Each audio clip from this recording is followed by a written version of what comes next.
and welcome to another exciting episode of the Gaming Halls of Rivalry. I'm your host, Jeremy, and along with me, the other host with the show is Mr. Curtis. How you doing, Curtis? Doing well. So we are now on our 6th episode, and so far, let's kind of do a quick recap of the previous ones that we've done for people that are just now jumping in. So what was the first one on our list that we did? Mario and Sonic. And then what was the second one? The second one was Peach and Princess Zelda. And then I believe after that one was no, keep going for me, man. Wasn't it Snake and was it Snake in that? Let me look at the list here. I'll grab the Snake list and Sam real Fisher? quick for the listeners. But just for letting people know, this show is about taking two characters that rival really each other in the history of gaming and really talk about their traits and stuff. So let me check real quick here. There we go. So this is a recap. We did Mario, Sonic. Second episode was Princess Peach and Princess Zelda. Third was Snake and Sam Fisher. Fourth episode was Toad and Moogle. 5 was Lara Croft and Drake. And now we go into our newest one, which we'll get into in a second. But the point of our show is for me and Curtis to go do our own research and then come to the show with the knowledge, not everything about the character, but more of a knowledge just for people that just want to know a little bit about the characters, but talk about the experience that we have with the characters. This is not meant to be about who's better, but the reason we set this up because these characters rival each other because at one time one character was owning that section of kind of gaming and then another character came along. So, Mario was the flagship of video games, but then Sonic came to try to, duke him up in the, being the next big icon. Princess Peach was the only well-known princess until Princess Zelda came along. Snake was known as the most espionage game, and then Sam Fisher came. Toad was the most all around, he was everywhere kind of character. Then the Moogles came, and then Lara Croft was known as kind of set the bar for and that genre. And then Drake followed suit. Right, and the cool part about this is these games actually helped each other out in some way. They influenced each other. So we just go in and talk about it, and then we just talk about personally how they affect us and just what what they did for gaming and whatnot. But we learned also down the road of these characters is there's some characters that really have a great history about themselves, and then there's some characters that are just kind of there, and it was more of the story they wanted to tell more than what the actual character really was. And for example of that, we had that with for instance, Snake and Sam Fisher. Sam Fisher was very a simple character. It was more of what he did for the organization. Unlike Snake, I guess you could say Snake didn't really have a huge personality either, but he had a big conspiracy theory behind him and all that kind of stuff. Princess Peach, same thing. Princess Peach didn't really have a big epic story, but what she did later on in the history of gaming was where she really different shine. Same thing with Zelda. Zelda was a princess, then they changed her up into more warrior-like. Mm-hmm. And so the next two characters here are actually warriors of their own.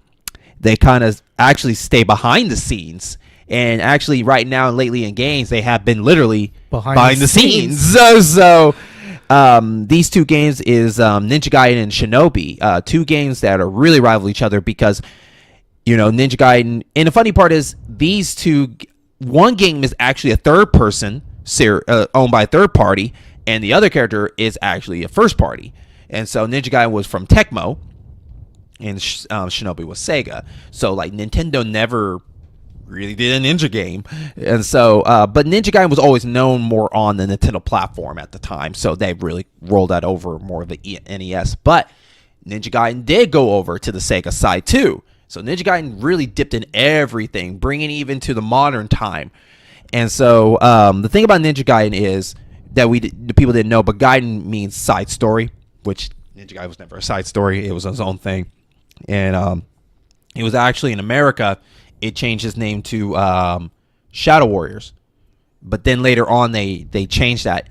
And the thing about Ninja Gaiden that people always remember is the cutscenes. The cutscenes were really dramatic. Very the music, dramatic, yeah. The music is very heavy at that time. Right. And if you actually go back to it now, it actually looks beautiful still in just the drawing, because it was more of, it feels like old school, like a Flash video, like back in the day Flash videos, but like, you know, it was more of doing the coloring to change the shades of the scene. So when the ninja comes in, you see more shadow come into the scene of the artwork coming through when they trying to talk. So when it's something serious, they would zoom on the eyes, because the eyes are supposed to be more serious, and then they would zoom out and all that kind of stuff. So you're definitely known for that. But the number one thing about Ninja Gaiden compared to Shinobi, and Shinobi is the same thing too, was the difficulty. That was known for Ninja Gaiden. It was very, very difficult game. And to this day, I have never beat any Ninja Gaiden game. Maybe, I think, one in the 3D realm. Ninja Gaiden, I think Ninja Gaiden Black. But regardless, the old school games still haven't beat that to this day. And, you know, the thing about Ninja Gaiden 2 was, like, it was hard, but it was still kind of fun. There is games out there that are so hard, but it's fun. Like Cuphead. Yeah. But I think it was one of those things where, like, you didn't want to let the game beat you. You didn't want to give up. Yeah. Because it's so frustrating, because you see what you need to do, you know what you need to do, but darn it, you just didn't do it that time. Right. It becomes more of a mental game where you have to just remember everything. Like, I keep dying here every time. Always remember that spot.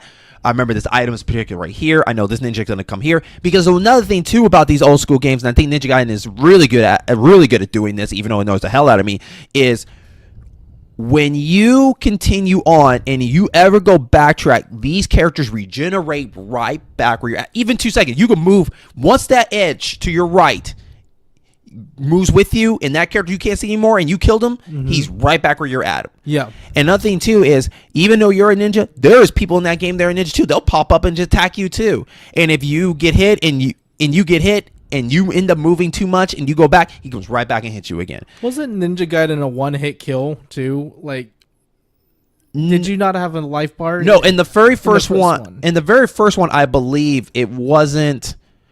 I think maybe the arcade edition was, but when it came to the console, they gave it a life bar. That is so unforgiving. Yeah, they gave it a life bar.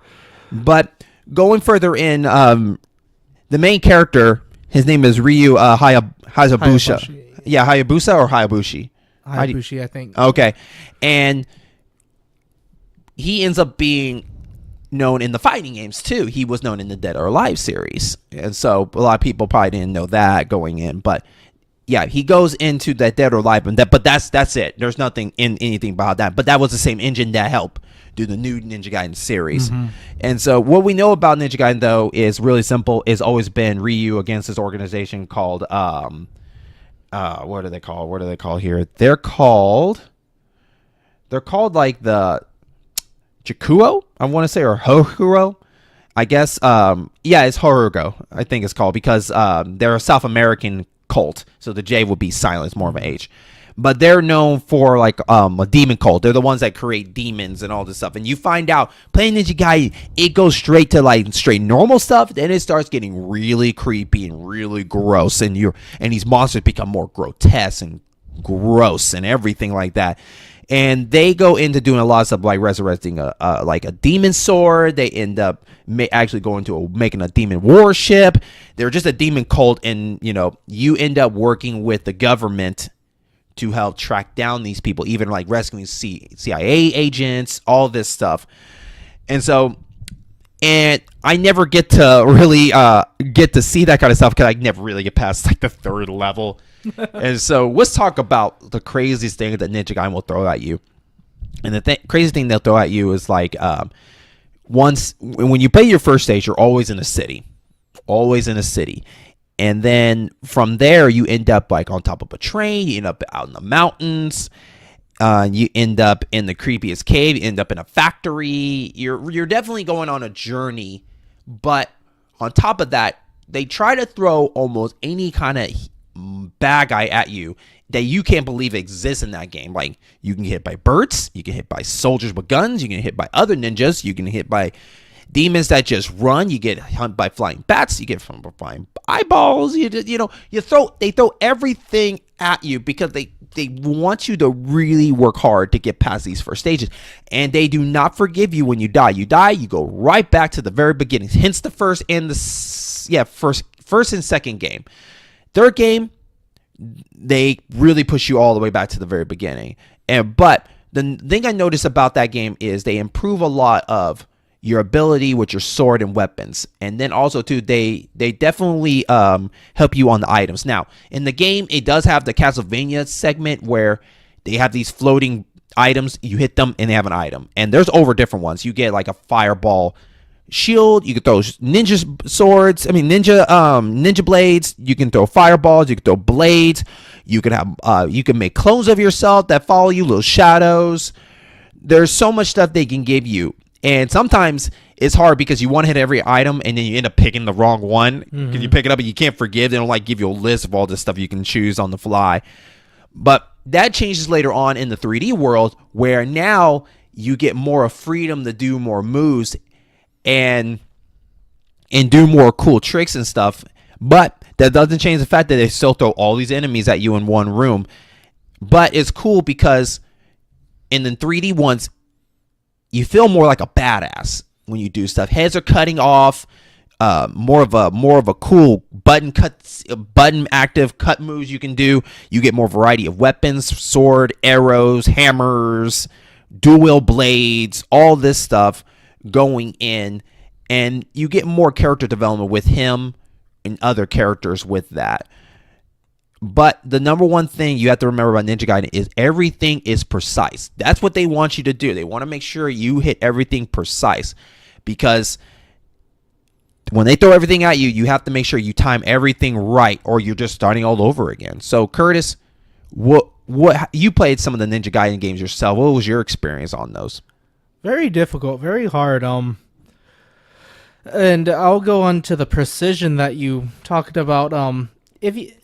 This is a little off topic, but culturally, Western games versus Eastern games, a lot of the Eastern games, rhythm-based, precision, technique, practice, very precise, exact movements, and that is definitely the kind of format Ninja Gaiden is. It's very unapologetic. Versus a Western game of running, gunning, jumping in head first, and you play like that in Ninja Gaiden, you're gonna die a lot. It takes patience watching enemy routes, and the funny thing too is what we do. What if we're going back to play that game now? The things that you would think that would make sense to you doesn't work for you. For instance, like you would think that if I was somewhere up high and I dropped down and it's gonna change the cutscene, change the next scene to me landing. In this game, you die. Yeah. All holes are death, no matter what it is. You can have a ladder on the side. You miss that ladder, you die. Yes. You gotta literally get on the ladder and you have to climb all the way down. You had walls. You could hold on the walls, but you could only hop wall to wall. You can't get to the edge and climb yourself up and keep going. Even to this day, you can't. And so. Go ahead. Yeah, it was definitely made in the time where a lot of the things you take for granted in modern day games, high falls,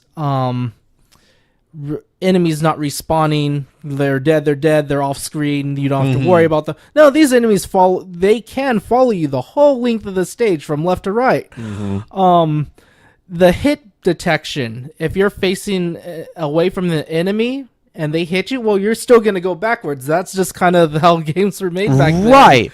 And that, that can lead to a lot of really cheap deaths. Right. Because, you can literally be in the edge. If someone hits you, you can... Because your back's facing the edge, you're going to go backwards even though they hit you in the back. And you can fall the pit, because this is not... Back in the day in these style games, when you get hit, you're supposed to get a little bit of invincibility, but Ninja Gaiden is more if you get hit, you keep getting hit over and over, and they don't give you enough time to respond back to action. You have to wait till you literally land and then continue on. It was friggin' Dark Souls before Dark Souls. It's like, oh, you suck at this? Well, you need to get good, son. Right. And so with that, I still enjoy the Ninja Gaiden series. I still do, because it is a learning lesson. Me, I'm more of now like I'll play it, but when I get a game over, I'm like, I did my job. I feel good about it. I got that far. I got it further. Right. Yeah. And one of the things we were going to try to do on the show, and this is for example, is we will be doing Let's Play a lot of these games. I would like to do that with like when we premiere it, when we post our episodes, that we will be playing that game the next day or something like that, Okay. so people can kind of be aware about it, and then we just go in more to deep fun tips about Ninja Gaiden that people probably didn't know about it, or just point out stuff in the game like, check this out, this is where I keep dying over and over and over again. Here, let me tell you, Ninja Gaiden is probably gonna be more of a comedy than anything because I'm not gonna get that far in that game. And so, but his outfit always changes because you notice from the very beginning that he was super blue. Yes. Then he went straight black. And I think it's because maybe at that time it will be hard to see your character in black in that game because that game was dark itself. Like there was a lot of nice stages and all that stuff, and I think you will lose your character. I think blue is just brighter and it actually just goes a little bit more until we got 3D, where now black I think is the color that they always wanted to do. And it's funny too because like in the cover of the old games he was blue too. Now I could be 100% wrong on that, but I honestly believe that he was meant to be black, a black ninja, but blue was just easier for characters to detect, to know this is where my character is. And so because that's why like Mario, Well, when you throw it up against a black background with that blue standing out too, and kind of historical too, the ninja garbs were kind of bluish because when you look at a nighttime of the Japanese sky without light pollution with the moon, it's kind of a blue tint, and that they blended in better. Like historically, that is actual fact. Gaijin Goomba did a really fun video about how accurate some ninjas are, and he kind of hit on that ninja color of blue. But yeah, going on to your point, it did definitely change to black later on. But we noticed that from the Ninja Gaiden series going on, the 3D ones, was the people at Tecmo were trying really hard to determine the difference between 1, 2, and 3, and you can see that. Yeah. So in the first one, it was very more, really how to act like how it feels to be a ninja. But in the second one, they needed to do something different. So what they tried to do is they were trying to see what about dismembering people. You notice when going to the second one that you realize that it was all about cutting your opponent up to bits, like cutting the arms off, legs, heads. Because these are demons, so they were trying to teach you how to dismember all this stuff to make it more action packed. And then in the third one, it was all about the intense moments cutting a character. So like when you slice a person, it was more of a button press hard to get the blade all the way through the body. And so basically, just to make it simple, how can we make it more bloody than the last game? And so. I think what we need to do is go ahead and take a break, and then when we come back, we're going to get to the other ninja, and then after that, we're going to talk about where they're at now, and then talk about the future of that, what we want to see in the future of Ninja Gaiden. And let me tell you, it's been a long time since those two games came, so we'll be right back. Hey, this is Jeremy Evans, aka your in-game boss, and I want to thank you so much for listening to this podcast as part of the In-Game Boss program, a network of gaming and other variety shows that you can find on Podbean, YouTube, and of course iTunes. Shows like the In-Game Boss Podcast, the Gaming Hall of Rivalries, Bond Never Dies, and Area 44. Thank you so much. Enjoy the rest of the show.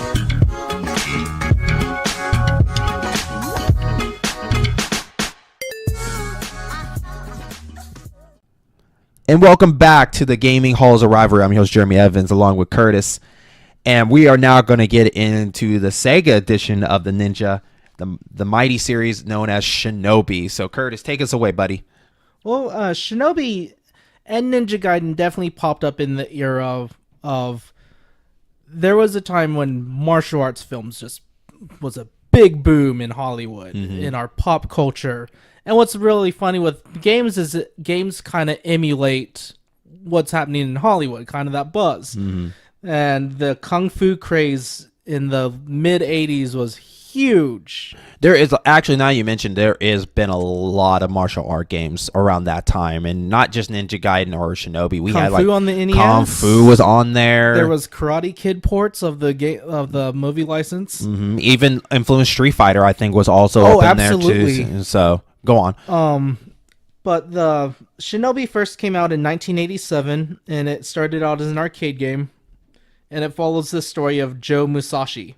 Okay, so you said that game came out in 1987? Yes. Okay, so that means it's an arcade? Yes. Okay, so that arcade actually came out before Ninja Gaiden, because Ninja Gaiden's arcade started out in 1988. So go on.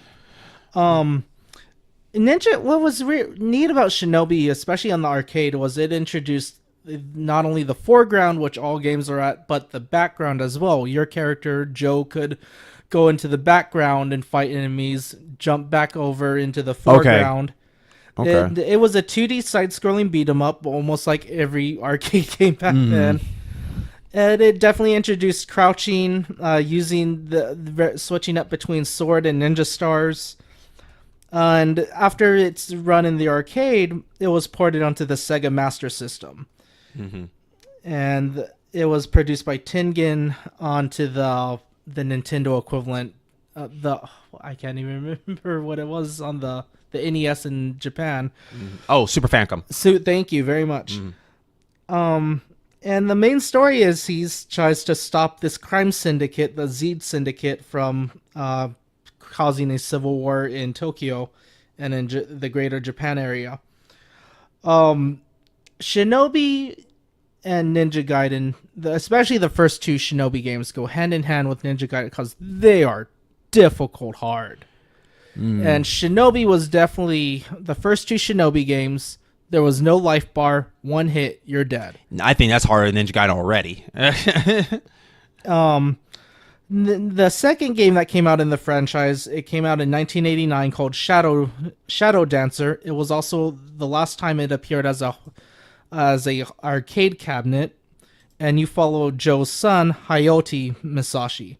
And the game was very, very similar to the first entry.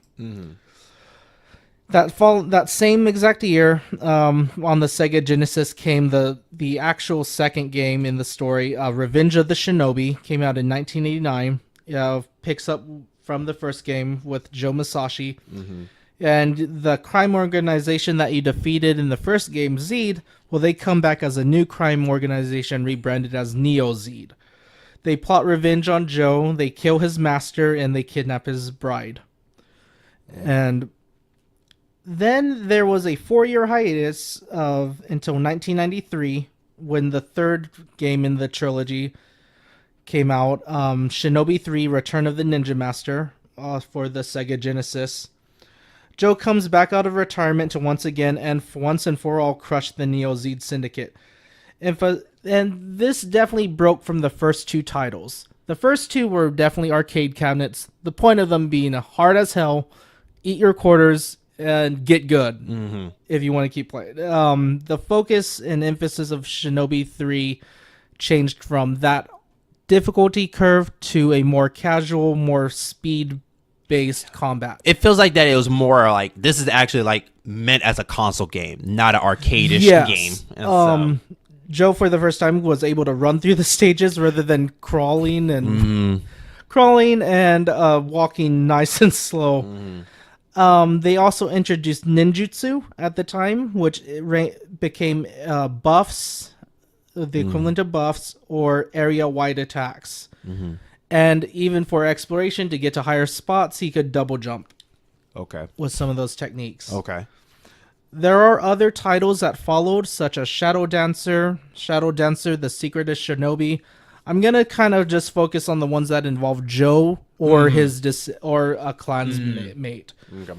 So there was a 7-year hiatus after 1995 of the franchise. The latest one that came out, or the next one that came out in the entry, was just called Shinobi, and it was on the PS2 that came out in 2002.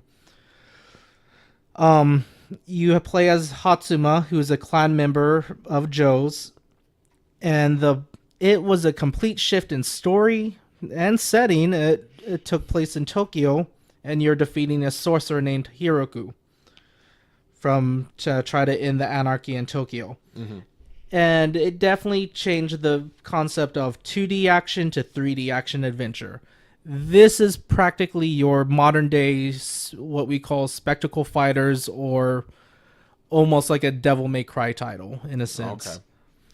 Okay. It was hack and slash, and it kept the idea of speed going. Your sword, Akujiki, would suck the souls of everything you killed. That's right. And if you weren't killing fast enough, it would start draining your life. It would kill you in itself. It also kept the tradition of that was introduced back in 3 of ninjutsu. You had a fire-based area attack, a ranged shockwave attack, and a short period of invincibility. Those were your 3 ninja arts.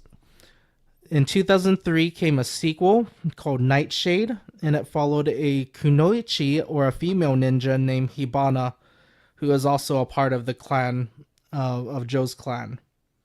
And it was very similar to the So 2002. basically like the female edition of Shinobi. Yes. Okay. Okay. And after that, after 2003, Shinobi kind of disappears for 8 years, and it reawakens on the 3DS in 2011. And this title was the 12th title in the series. So there's a lot, about 6 games I've just skipped over. But it follows Joe's father, Jiro Musashi. It begins in 1256 of the Kensho era. He is summoned to defend his village from the forces of Zeed. Yes, that crime syndicate from the first game has roots all the way back to 1256. After he defeats the village, after he protects his village and defeats Zeed, he is sent 800 years into the future, and at the end of the game, it creates an alternate timeline. All right. But all right. What definitely fascinated me was just, you take things for granted in games from 2015 on. There's just so many development things that you take for granted. And you go looking at these older games, like the background and foreground, that blew someone's mind. That is. I didn't know that. I didn't know they already was a ability. It's funny because I think Sega does a lot of ideas ahead of time. It just gets passed. And that because was the gameplay kind of ruins it sometimes. But back then, Sega one of their taglines was, "We're bringing the arcade to your house." Yeah. That's what they always been doing. Yes. We're going to bring the arcade experience and that engine to your home console. And going back to, like, oh man, he can crouch, he can dash, he can wall jump. That was huge back then. That jump from Mario platforming to wall jumping. Now that's just, oh, Mario can't wall jump? That's weird. Right. Or this character can't double jump? Man, what's wrong with this company?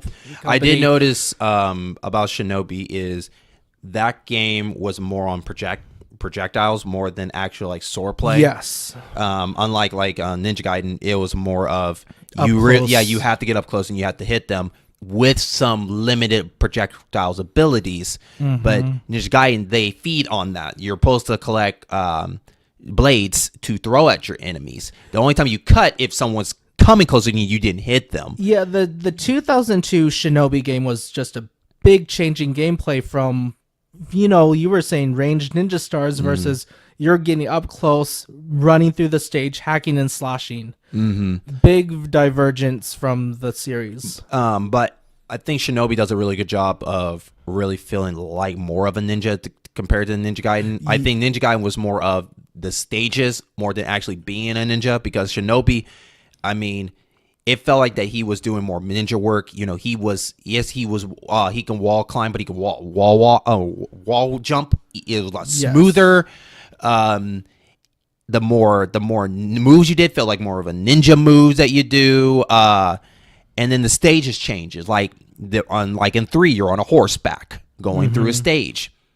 That was pretty cool compared to like Ninja Gaiden just being on the train. You're still doing a thing. It's just, the background changes a little bit. And from the 3D ones, I really like is, yes, you're right. They do have the Devil May Cry treatment into that. But what's cool about the Shinobi series was, one, compared to Ninja Gaiden really relies on their shadow backgrounds when you do stuff. So in the 3D one, when you do a move, you would get the after image that follows right through your moves. Shinobi does it too, but what they try to do is the scarf was really the star of that show. Because when you run around, that scarf was so long. Visually, yeah. It was supposed to be this really cool thing. But on top of that, it was more of when you kill everything in a room, when you cut something, it stays cut. And then at the very end, it goes into a scene where he sheaths his sword, then everything just dies. Yes. And that to me felt way more ninja-like than just slicing and dicing. So Shinobi did a really good job of doing just straight that. And then if you notice too, is just like Ninja Gaiden, it totally got a different color treatment. It went from a white, it went through blue, white, and red, different colors, to the most modern one, to a black one. I mean, heck, I think in the DS edition, he goes more reddish and black. And so we're seeing different colors of these Shinobis changing. But Ninja Gaiden kind of had a steady time zone. Shinobi jumped a lot. I didn't know it jumped like that many years in between. Not so much in development, just the story in general. Yes. And so, So, how now you played? What Shinobi games did you play? The third game. Okay, so you never played the previous ones. No, I did not. Okay, so if you play the previous ones, which actually before we started the show, I was playing a little bit of Shinobi, just kind of trying to remember it. He's right. Like, it was one and done deal. You got it one time, it's done. And I didn't even get past the first level because, like, that was Shinobi 2. Yeah. Then you jump to Shinobi 3 and you see you have the convenience of a life meter. Yes. And and you definitely see the focus of back in the late 80s was, we are going to make this as hard as hell. We've got to get those quarters in the machine.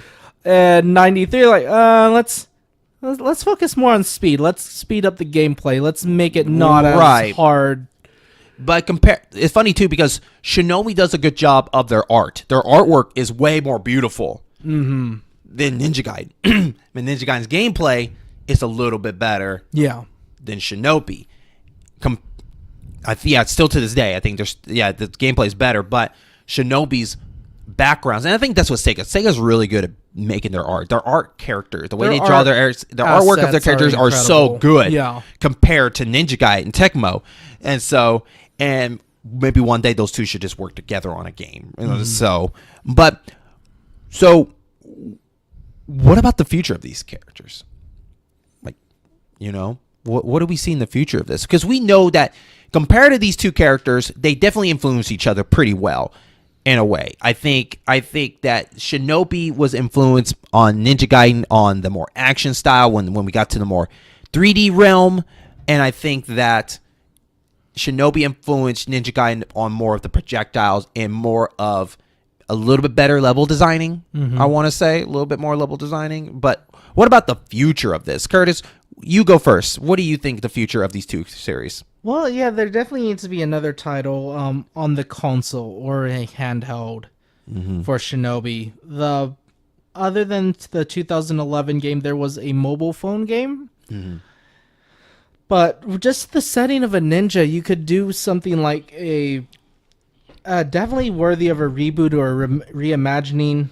You could do you could go all in on the spectacle fighter, like a Bayonetta or a Devil May Cry. That's one direction. Or you could do something because you're a ninja, you got to be stealthy, but you also want that blend of action. Well, you could definitely take some lessons from the original Arkham game.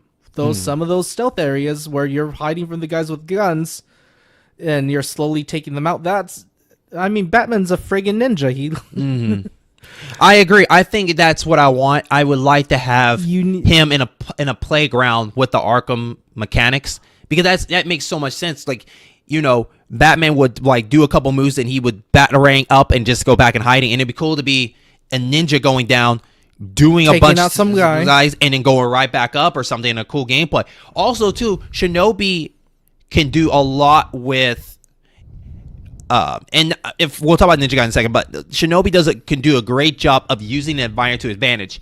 Broke out lights to make the place darker, so they're blind. That's a chance for you to go in, and then somehow, like when it's dark, you get to see a ninja's view of like what would everything's be kind of great clear. too in a modern game is using your environment to disorient it, like literally a genjutsu. To trick your opponents, like you're hiding under a rock or something. Right. It makes it look like you're blending into the foreground. And, my knee-jerk reaction is like, oh, something like Arkham, but maybe if you wanted to make a more open-world ninja game, take lessons from, like, what Shadow of Mordor did. Or, the Mordor series. Mm-hmm. And even, like, when you go against other ninjas, that'd be really interesting to see, like, if you can see them blending in with the world and use and have a skill tree that gives you more sense. Like you can sense other ninjas, you can see other things that no one else can see. You can use disguise techniques. You can maybe you can get a pet like a bird or something, some kind of animal to help. Some tracking too, especially if you had an open world. You need to go on a rescue mission and you need to track down this bandit. Give them some sort of heightened sense of tracking. Use the footprints and something. Mm-hmm. I would love to have him at least have 3 different environments all together. Yes. Like I would like him have something in city, something out of city, something with traveling. Yes, because like I still want the ninja feudal Japan out in the field, but I also want him like in the city doing stuff too. So it'd be cool if they can kind of blend that together or something like that. So it's not just straight like futuristic, just more of a little bit of both. And then when it comes to shadow blades and stuff, like that can be something like he has to get material to make blades or something like that. Just kind of get your hands dirty to get dirty, I guess. Yeah. And so I think Shinobi could come back in a really cool way. Maybe Sega might not be the helm for it. Maybe get a different developers to do that. Maybe people that did Shadow Mortar. Maybe Rocksteady or people that know those games real. Hell, Platinum Games. I think Platinum. Oh man, if you wanted to go the spectacle fighter route, definitely Platinum Game. That is their bread and butter. Right. Platinum can do it. Hence, like a cool Bayonetta setup for that, or something like that. Ninja Gaiden. I think it just honestly, I think it's good at what it's doing, and I think it just needs a new arc. I think a brand new character, like a new edition of Ryu. He's still very popular. I mean, he was an unlockable character in the Warriors Orochi game for the PS4. Was along with some Dead or Alive girls, but yeah, he's really fun to play in Warriors Orochi. Right. He's friggin' badass. I think that they just need to bring another entry and just bring something new to the table. I just honestly think they just need to reboot it. This chapter of this edition of Ryu is done. Let's just start a new chapter, new gameplay, new ideas. Maybe go back to the very beginning of it all and just see what we do. Because, like, in Ninja Gaiden 2, I like the riding train level. I would love to see what they can do with that. In the modern day. Yeah, like, give me a train level. Like, we're going through the carts and stuff while the train's still moving, kind of like Uncharted. Like, all this is happening with no stalling. It's all in one flow. Like, loadless. And so, I just want to see him in new environments, but let's get the environments involved with Ninja Gaiden this time. Yes. If you're up in the mountains and everything, let's get like some avalanches. We get something in there to just change the game up. Have the code play into it. Yeah. Let's just have more of a deeper story with this. And so, is there anything else you want to add before we wrap it up? No, that's about it. Okay. So I want to thank all our listeners for coming on the show. Listening to our show. We're doing this as a bi-weekly show in a rotation. We are actually like in our first, like, this is like the end of our part 1 of this series. We still got a part 2 of this series with more stuff. We have, on our next episode, we are going to be going into more of the King of the Bosses back in like early 90s. And that will be Bowser and Dr. Robotnik. The two big bosses. The two big bads. They're probably still to this day the most iconic bosses. Like, they are the handbook of, if you want to make a fun boss for your game, these are the two you go to. Do you go with an evil genius, or do you go with just a straight monster? And we actually, did this episode on my Gamer Stand podcast, which you can listen to, but we want to go a little bit deeper on this show, so we're going to definitely go a little bit deeper. But be ready for, keep an eye on us when we do our Twitch streams of these characters. Go into more commentary, talk about our inputs about these characters ourselves. Come chat with us, have fun, make fun of us, because it's funny because we grew up with these old school games. Doesn't mean we're great at them. No, they're still hell to us, and we want to kind of show you why there's so much hell to us. And so, Curtis, anything else you want to say before we head out? No. Okay. So with that, we will catch you all on our next episode. Hey everyone, my name is John, also known as JRobles44, and I am the host of the Area 44 podcast. On Area 44, our goal is to create a hangout atmosphere where gamers come to talk about all things video games. If you want to know more about the podcast, you can find us on Twitter and Facebook by searching Area 44 Pod on both platforms. You can also email us at area44pod@gmail.com. Thank you for listening.